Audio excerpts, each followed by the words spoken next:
ये कितना है? 35। अच्छा 6.5 वाली डालो पैसे ले ये वही लाट है जी अभी जो तकरीबन 1.25 का बिक गया जी। अकबर भाई ने बेचे इसको।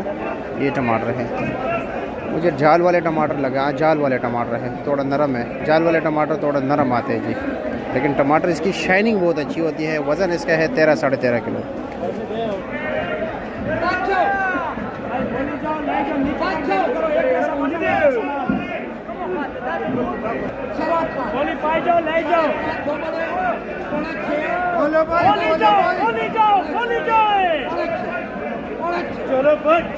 चलो भाई कदम करो,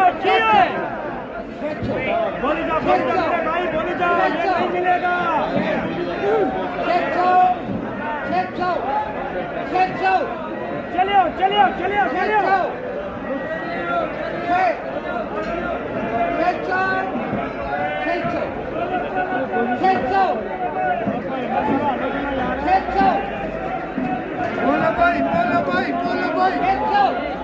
बोलो भाई